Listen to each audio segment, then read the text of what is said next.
Welcome to Conversations Live. For more than a decade, we've brought you the best in books, entertainment, and current events. When the movers and shakers of the world have something to say to you, they say it to us first. Now, here's your host, Cyrus Webb. And welcome back, everyone, to Conversations Live. I'm your host, Cyrus Webb. Glad you all could join us once again, with you tuning in on the radio dial in Mississippi at WYAD 94.1 FM. We welcome you all to our program, as well as tuning in through our online affiliates around the world. We're glad to have all of you with us as well. Have a very special treat for us today. We have best-selling author Nelson Demille making his first appearance on our program to talk to us not only about his journey as a storyteller, but what it's been like for him to capture the hearts and minds of readers around the world. And now they've been anticipating his newest book that's ending the summer, called The Cuban Affair. We'll talk to Nelson about the new book, the new character he introduces us to, and also the adventures that he takes us on as well. Nelson, hello to you and welcome to the program. Thank you, Cyrus. I've been really looking forward to this, Nelson. Glad that we could finally have you on with us, because you have been one of those readers that one of those authors that I've enjoyed reading over the years, and I know that our audience feels the same way. Those who have been able to keep connected with your work. What has it been like for you, Nelson, to not only to be able to hear from your readers, but to know that they anticipate the new book as much as you do? Well, yeah, it's very gratifying, and I thank the internet for that. And I have a website and have a mailbox on my website, and it's kind of changed the dynamic of how readers and authors interact. We can actually interact directly now, and I hear from, literally thousands of readers, and I take a lot away from what they are saying about my characters, about my stories, my plots, and there's a little bit of market research, and there's also a little bit of editorial input, if you will. And I think it's really had a good positive effect on my writing. Right.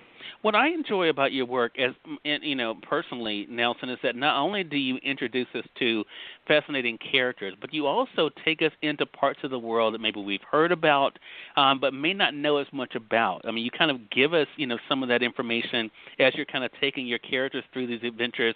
Has that also been part of the fun for you, to be able to not only be able to see these places, but also to introduce the reader to places maybe they don't know that much about? Yeah, I don't always enjoy my research trips. I go to places like Belfast back in the 80s during the Troubles, when there were bombs going off in Belfast, Northern Ireland. I've been to Leningrad when it was under the communists, in Moscow, and I was in Vietnam in '97. I'd been in Vietnam in '67 and '68 with the United States Army, and I went back to research my book, Upcountry. So, my wife says I should set a book in Bermuda or some nicer place than the places I've set my books in. And this one, of course, is set in Cuba. And right. It was not a vacation. I went to Cuba in October 2015. It's kind of a little bit of adventure travel. I get a lot out of it, and I get enthused when I go to these places. And I try to transfer what I've seen and heard into the book without it being too much of a travelogue. Right. And they always are so layered as well, Nelson, as is the new book, The Cuban Affair, because not only are we able to meet Daniel McCormick or Mack as we get to know him, but because the book is written in first person, we're kind of able to slip into his skin and see the world the way that he sees it and go through the adventures the way that he does. The funny thing about that is that we find out more about his intention, I think, than we would if maybe it was written in third person. He's definitely not a person who's driven by money. He seems to really be a person that is driven by doing what is right and trying to right wrongs. Is that kind of, how he came about for you?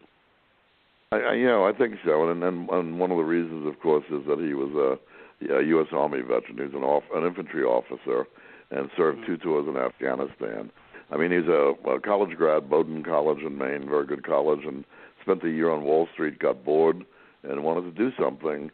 He says he wanted to do something because he was bored, but we know that Mack wanted to do something for his country, and that's the difference. Right.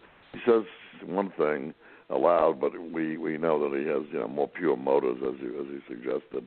And because he was an officer, he's somebody that could be relied on, and he had this military background. So we follow him that way. We follow him as the kind of cynical Mack, but also the man who's got a big heart. you have been able to have, as I said earlier, a remarkable career as a storyteller. Nelson, I mean, could you have imagined now, of course, 20 books in, that you will be able to have the global impact you've been able to have as a writer? Never in a million years would I have imagined it.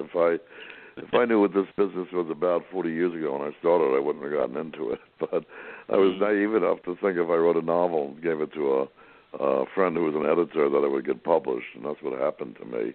I was very lucky. I didn't have a lot of rejections like a lot of authors do. And my first major novel was 1978. It was By the Rivers of Babylon.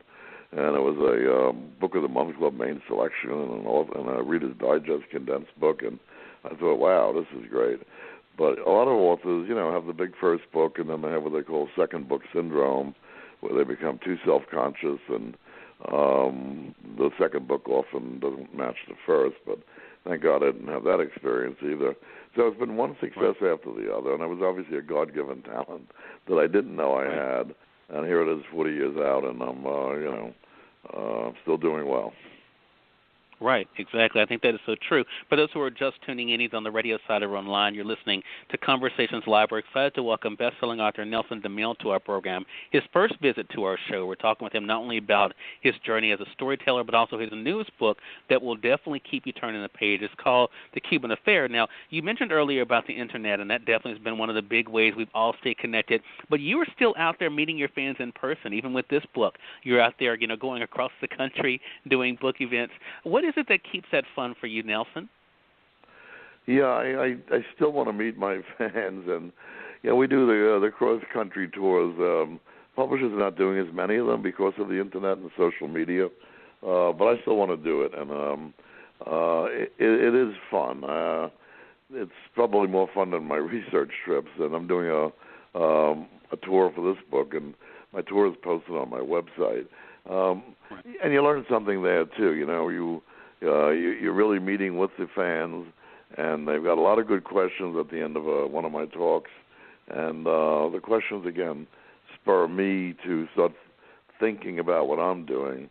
And it's great. I guess great editorial input. Yeah, for sure. And it has to be fun for sure. Now, you do not mind putting your characters in precarious situations. Nelson, we see that in the new book as well. Is part of the adventure for you as the writer kind of figuring out, not only, where you're going to take these characters, but how they're going to get out of these situations? Yeah, well, Cyrus, putting him in the situation is easy. Getting him out of it is not so easy. It's, so many authors paint themselves into a corner, and we all do that. But with books, as opposed to life, you can go back and say, whoa, I've got to change something here. This guy is now surrounded by, 15 men with submachine guns, and if it's a bad B movie, you can get out of it, but in a book you have to be a little bit more, realistic. So I kind of fine tune it as I go along. I want my all my heroes and all my heroines to be brave, but also practical, not foolhardy. And it's always a balancing act. And but as I say, as an author, you have control of the whole world of that book until you turn it over to the printer. Right. Yeah. Well, it's a book that I think that our audience will definitely enjoy. Again, the new book is called The Cuban Affair by best-selling author Nelson Demille. You heard Nelson mention earlier that the tour schedule is actually on his website, so you guys can head over to nelsondemille.net to be able to get that. And he's all over social media. I know I'm following him on Facebook and Twitter. I invite you all to definitely do the same thing. Nelson, I really appreciate you taking out some time to be with us today, and looking forward to speaking with you again. Thank you, Cyrus. Me too. And we thank your audience for tuning in to another great segment of Conversations Live. If you all came in late and missed part of the conversation with Nelson, don't worry. Thanks to our online friends, you all can catch the replay right after we go off the air. The link is already available through our social media site. So head over to facebook.com/CyrusWebb or go over to twitter.com/CyrusWebb. If you click on the link there, you can listen to the show completely for free and share it with your friends from there too. Until next time, I'm your host, Cyrus Webb, saying as always, enjoy your day, enjoy your life, enjoy your world. Make sure you take out time to enjoy some good music as well as a great book. Thank you all for choosing Conversations Live today. You all make it a great one.